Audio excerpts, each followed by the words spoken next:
3 men walked into a furnace. The king counted 4. On the plain of Dura, King Nebuchadnezzar raised an image of gold, 90 feet high, and summoned the officials of his empire to stand before it. Then came the command.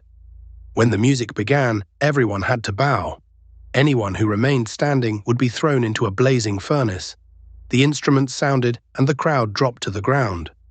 But 3 men did not move: Shadrach, Meshach, Abednego, Hebrew exiles whom the king himself had appointed as administrators in Babylon. Nebuchadnezzar was furious, but first he offered them one more chance. The music would play again. They could bow and live. Then he asked the question that turns the entire story: what God will be able to rescue you from my hand? Their answer was not a guarantee that everything would work out. They said their God was able to rescue them. They believed he could deliver them from the king. But then came the part people often leave out. Even if he does not, we will not serve your gods or worship the image you have set up. Even if he does not. They made their decision before they knew the ending. The king ordered the furnace heated 7 times hotter. The flames were so violent that the soldiers who carried the 3 men were killed at its opening.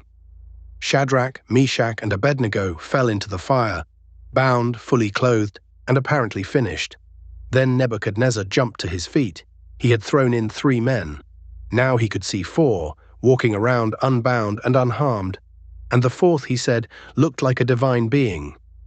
The king approached the furnace and called the 3 men out. They emerged without a burn. Their hair was not singed. Their clothes were untouched. They did not even smell like smoke. Daniel records those 3 men coming out. It does not tell us anything more about the 4th figure. The king called that figure a divine being and later an angel. Christians have long debated exactly who was in the fire with them, but the point of the scene is difficult to miss. Their courage did not begin when rescue arrived. It began while the furnace was still being heated. They did not know whether God would keep them from the fire. They only knew the fire would not decide whom they worshipped. And when the king looked into the place meant to destroy them, he found they were not alone. That is why this story outlived the empire that built the furnace.